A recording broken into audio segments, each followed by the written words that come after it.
আমাদের আজকে তরুণরা বেকার কেন জানেন? জার্মানিতে তাদের শিক্ষা ব্যবস্থা, আমাদের বর্তমানে বাংলাদেশের শিক্ষা ব্যবস্থার হার হচ্ছে পৃথিবীর 134তম। আমাদের শিক্ষা ব্যবস্থায়, জার্মানির শিক্ষা ব্যবস্থায় মাত্র 20 থেকে 30% অনার্স মাস্টার্স লেভেলে যায়। যারা যেতে পারে না, তারা যেহেতু অনার্স লেভেলে যেতে পারে নাই, তারা মাথা সেট হয়ে আছে যেহেতু আমি অনার্স লেভেলে যেতে পারি নাই, তো সুতরাং আমাকে কি করতে হবে? Survival of the fittest, survive করার জন্য আমাকে কিছু একটা করতে হবে। দেখেন, বাংলাদেশে কোনো শিক্ষিত মানুষ বেকার নেই। আপনি কোট অ্যান্ড আনকোট করে লিখে রাখেন, অশিক্ষিত মানুষ কোনো বেকার নেই। বাংলাদেশে কোনো অশিক্ষিত মানুষ বেকার নেই। বাংলাদেশের যত বেকার আছে সবচেয়ে শিক্ষিত বেকার। কারণ কি? আমাদের 60 থেকে 70% যুবকদেরকে আমরা অনার্স মাস্টার্স লেভেলে উঠাই দিই। সে যখন অনার্স লেভেলে যায়, তো অনার্স পাস করার পরে সে যখন অনার্সে থাকে, তখন তার পরিবারের এক্সপেকটেশন তার উপর বেড়ে যায়, তার সমাজের এক্সপেকটেশন তার প্রতি বেড়ে যায়। সে না পারে উপর দিকে উঠতে, না পারে নিচের দিকে নামতে। কারণ একটা অনার্স মাস্টার ছেলে সে কখনো ড্রাইভিং করবে না। সে চিন্তা করে আমি ড্রাইভিং করে মানুষে কি বলে। এই যে মানুষে কি বলে, মানুষে কি বলে, এ মানুষে কি বলে, এটার জন্য সে করে না। দেখেন, একটা অনার্স মাস্টার ছেলে পাবলিক বিশ্ববিদ্যালয় থেকে পড়ে ইউরোপে গিয়ে রেস্টুরেন্টে জব করছে, আর আপনি আমাদের বাংলাদেশে কোনো অনার্স মাস্টার্সকে রেস্টুরেন্টে জব করাতে পারবেন? পারবেন? পারবেন না। কারণ কি? এই যে অনার্স মাস্টার্স লেভেলে উঠে গিয়েছি আমি, এই জন্য আমাদের শিক্ষা ব্যবস্থা ইজ ভেরি অ্যালার্মিং। শিক্ষা ব্যবস্থার যে অনার্স মাস্টার্স লেভেলে উঠিয়ে দেওয়া, এটা হচ্ছে আমাদের শিক্ষা ব্যবস্থার সবচেয়ে বড় দুর্বলতা। এজন্য আমাদের ডিপ্লোমা এবং কি কারিগরি শিক্ষাকে এমফেসাইজ করতে হবে। চায়নাতে একসময় জেনারেল শিক্ষাকে বন্ধ করে দিয়েছিল, তারা জেনারেল শিক্ষা বন্ধ করে তারা কারিগরি শিক্ষা থেকে এমফেসাইজ করেছে। তো সুতরাং আমাদের বর্তমানে যুবকদেরকে বেকার থেকে দূর করার জন্য আমাদের কারিগরি শিক্ষাকে এমফেসাইজ করতে হবে। মনে রাখবেন, আগে বলা হতো নলেজ ইজ পাওয়ার, এখন বলে knowledge is powerless without skill. দক্ষতাবিহীন নলেজে কোনো ভ্যালু নেই, দক্ষতাবিহীন নলেজে কোনো ভ্যালু নেই। আপনাকে এমন একটা দক্ষতা অর্জন করতে হবে যে দক্ষতাটা 10 জন থেকে আপনাকে পার্থক্য করবে। এমন একটা, আগে বলে তো it's time for GK general knowledge, এখন বলে it's not time for GK, it's time for SK special knowledge. আপনাকে একটা জিনিস, যারা প্রত্যেকটা জিনিস জানে তাদের কোনো খাওয়া নাই সমাজে। যারা একটা জিনিস ভালো করে জানে তাদের খাওয়া সবচেয়ে বেশি। আপনি একটা জিনিস ভালো করে জানতে হবে। দেখবেন, একটা প্রাইমারি স্কুলের শিক্ষক সব সাবজেক্ট পড়ায়, বেতন পায় 10 থেকে 15,000 টাকা। আর একটা কলেজ শিক্ষক একটা সাবজেক্ট পড়ায়, বেতন পায় 50 থেকে 60,000 টাকা। তার মানে কি? সে একটা সাবজেক্ট ভালো করে জানে। বর্তমানে একটা জিনিসকে ভালো করে জানতে হবে। আমাদের সমস্যা হচ্ছে আমরা কন্টিনিউটি থাকি না। এই যে আমার ভাইটা একটু আগে দাঁড়িয়ে যখন এই সংগঠনটা শুরু করলো, তখন প্রত্যেকে বলছে যে তোমার দ্বারা কিছু হবে না। তুমি কি মেয়ে, তুমি তোমাকে দেখতে কি এটা সংগঠনের সভাপতি মনে হয় না? That time you must be damn. একটা ব্যাংক গর্তে পড়ে যায়, বন্যা এসে পানি অবস্থা খুবই খারাপ। প্রত্যেক ব্যাংক সে ব্যাংকটা উঠার চেষ্টা করছে, প্রত্যেকে তাকে না করছে, এই উঠে না, তোমার কাজ উঠা না। কিন্তু এই ব্যাংকটা ছিল একটু বদির, সে উঠে যাওয়ার পর বলে যায়, তোমাকে আমরা এত নিষেধ করলাম, এরপর তুমি কিভাবে উঠলে?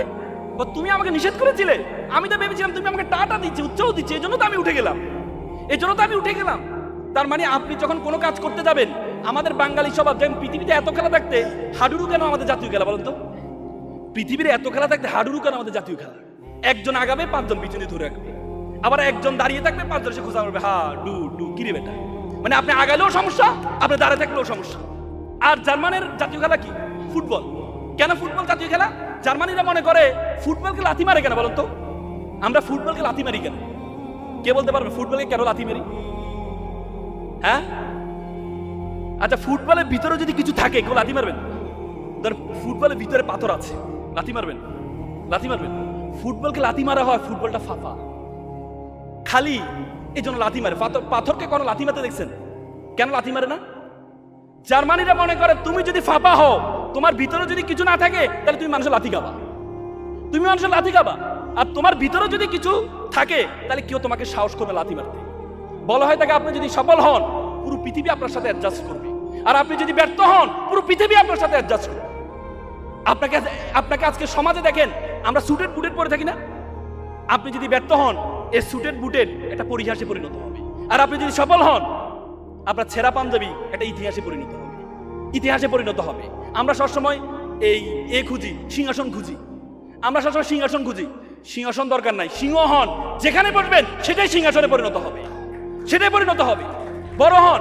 আমরা ছেলেমেয়েরা, যুবকরা এখন আইফোন ব্যবহার করে স্মার্ট হতে চায়। Brand no. আপনি যখন ব্র্যান্ড নিয়ে আইফোন নিয়ে হাঁটেন, মানুষ আইফোনের দিকে তাকায়, আপনার দিকে তাকায় না। আপনাকে নিজে ব্র্যান্ড নিয়ে না চলে নিজেকে ব্র্যান্ড বানান, মানুষ আপনাকে নিয়ে গর্ব করবে।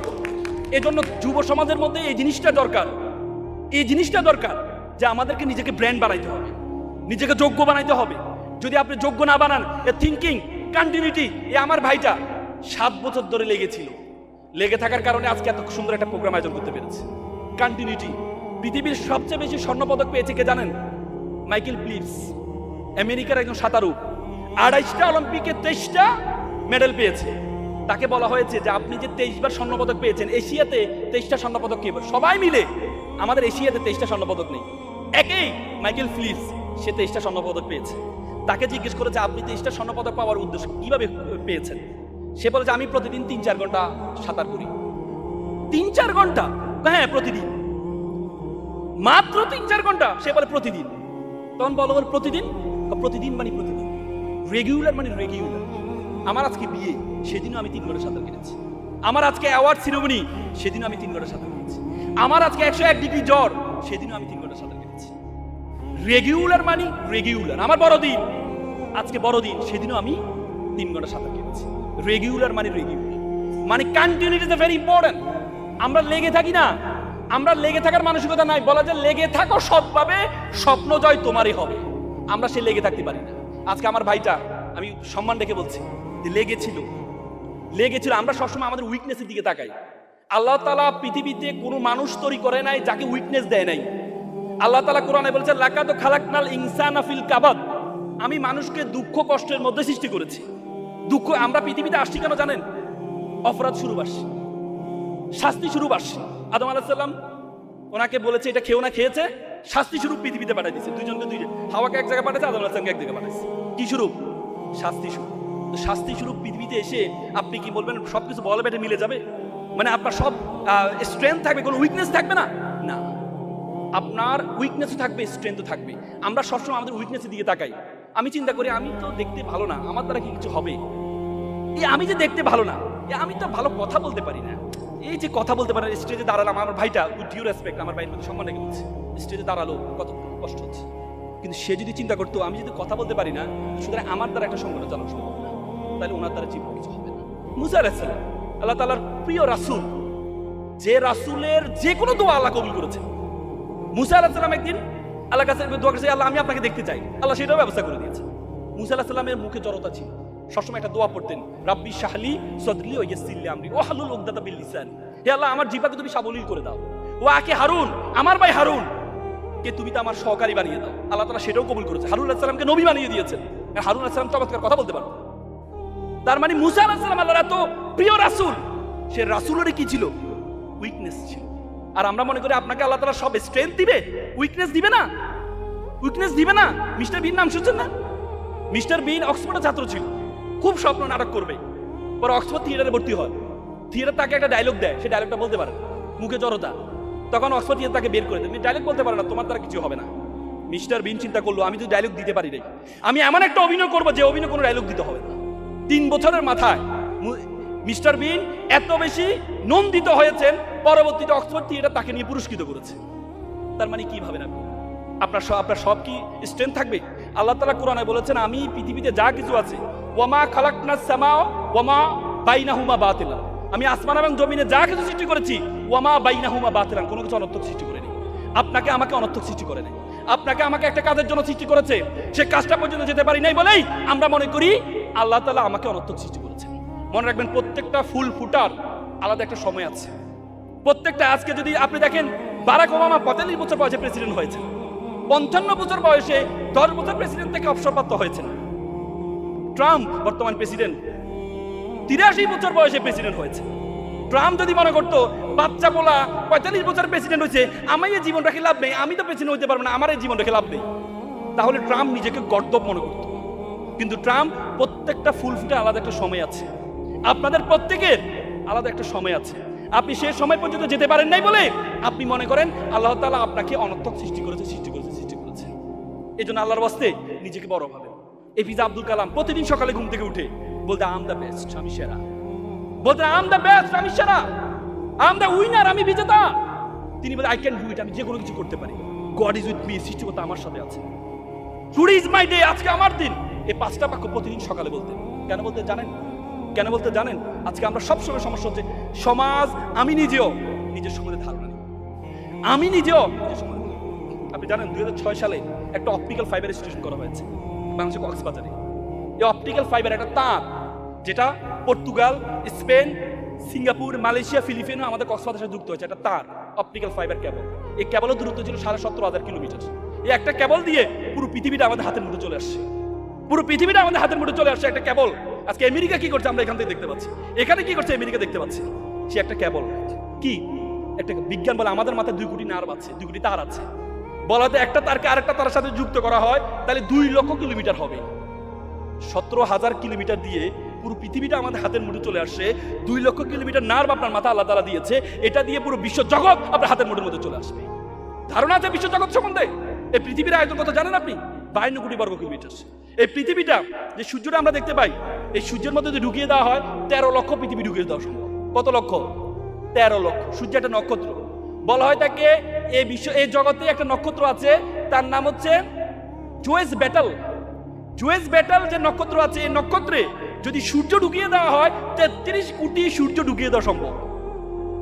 এই পুরো জগৎ কার জন্য সৃষ্টি করেছে জানেন? আমার আর আপনার জন্য। আল্লাহ তাআলা কোরআনে বলেছে, হুয়াল্লাযী খালাকালাকুম মা ফিল আরদি জামিআ। আমি যা কিছু সৃষ্টি করেছি সবকিছু তোমার আর আমার, তোমার জন্য, তোমার জন্য। তোমাকে আমি সৃষ্টি করেছি ওয়া মা খালাকতুল জিন্না ওয়াল ইনসা ইল্লা লিয়াবুদুন, শুধুমাত্র আমার ইবাদত করার জন্য, শুধুমাত্র আমার ইবাদত করার জন্য। আজকে যে সামাজিক কাজ করছে আমরা মনে করি শুধু নামাজ ইবাদত, রোজা ইবাদত। না, নামাজ রোজার সাথে এই যে সামাজিক কাজ করছেন, অন্যদের জন্য কাজ করছেন, এটা একটা ইবাদত। এটা একটা ইবাদত। অন্যের জন্য কাজ করে যাবেন। আপনি যে অন্যের জন্য কাজ করে, আপনি জানেন আমাদের পৃথিবীতে সবচেয়ে দামি অ্যাওয়ার্ড কোনটা জানেন? পৃথিবীতে সবচেয়ে দামি অ্যাওয়ার্ড কোনটা? নোবেল প্রাইজ, যেটা আমাদের ডক্টর মোহাম্মদ ইউনূস পেয়েছেন। নোবেল প্রাইজের প্রতিষ্ঠাতা কে জানেন? হ্যাঁ, আলবার্ট নোবেল। আলবার্ট নোবেল প্রথম জীবনে একটা আবিষ্কার করেছেন, সেটা কি জানেন? ডাইনামিট আবিষ্কার করেছেন। ডাইনামিট আবিষ্কার করার পরে একদিন আলবার্ট নোবেল, তার ভাই ছিল লডভিগ নোবেল। লডভিগ নোবেল একবার গাড়ি অ্যাক্সিডেন্টে রাতে মারা গিয়েছেন। মারা যাওয়ার পর তখন তো মিডিয়া ছিল না, পরের দিন পত্রিকা সবাই ভাবছে যে আলবার্ট নোবেল মারা গেছে। পরের দিন পত্রিকা লিখেছে merchant of death is dead, মৃত্যুর ব্যবসায়ী মৃত্যুবরণ করেছে। কে করেছে? মৃত্যুর ব্যবসায়ী মৃত্যুবরণ করেছে। আলবার্ট নোবেল দেখে চোখের পানি ফেলে দিল। আমি এত কোটি হাজার কোটি টাকা ইনকাম করেছি, ডাইনামিক আবিষ্কার করেছি, আর মানুষ আমার মৃত্যুর পরে এভাবে আমাকে গালি দিবে। পরবর্তীতে আলবার্ট নোবেল চিন্তা করলো, আমি আমার যত টাকা ইনকাম করেছি মানুষের কল্যাণের জন্য রেখে যাব। পরবর্তী সে মানুষের কল্যাণের জন্য সবকিছু রেখে গিয়েছে, সবকিছু রেখে দিয়েছে। তো সুতরাং আপনাদের যাদের টাকা আছে, এই প্রোগ্রামটা এমনি হয় না, স্পন্সর দিয়ে হয়েছে। আপনাদের যারা টাকা আছে, আপনারা আল্লাহর রাস্তায় মানুষের জন্য কাজ করে যাবেন। আপনি যে সম্পদটা রেখে যাচ্ছেন, এই সম্পদ 200 বছর পর কে ব্যবহার করবে আমি কেউ জানি না। আপনি যে সম্পদ ব্যবহার করছেন এখন, যে সম্পদ আপনার দাদার বাবার, কেউ কি বলতে পারেন দাদার বাবার নামটা কি? বলতে পারবেন কেউ এখানে? দাদার বাবার নাম কি? দাদা পর্যন্ত আমরা জানি, বাবা পর্যন্ত জানি না। অথচ সে এত কষ্ট করে এই জায়গাটা রেখে গেছে আপনার জন্য। তার জন্য দোয়া তো দূরের কথা, নাম পর্যন্ত জানেন না।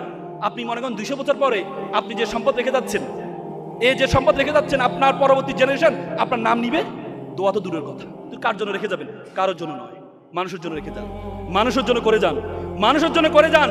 দেখবেন এই কাজটা আপনাকে আজীবন মানুষ স্মরণ রাখবে, স্মরণ রাখবে, স্মরণ রাখবে। এপিজে আব্দুল কালাম সর্বশেষ একটা কথা বলেছেন যে প্রজাপতির পিছনে ঘুরিও না, ফুলের চাষ করো, প্রজাপতি তোমার পিছনে ঘুরবে।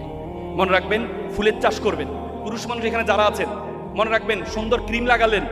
পুরুষ মানুষের মেকআপ কখনো ক্রিম না, পুরুষ মানুষের মেকআপ হচ্ছে টাকা।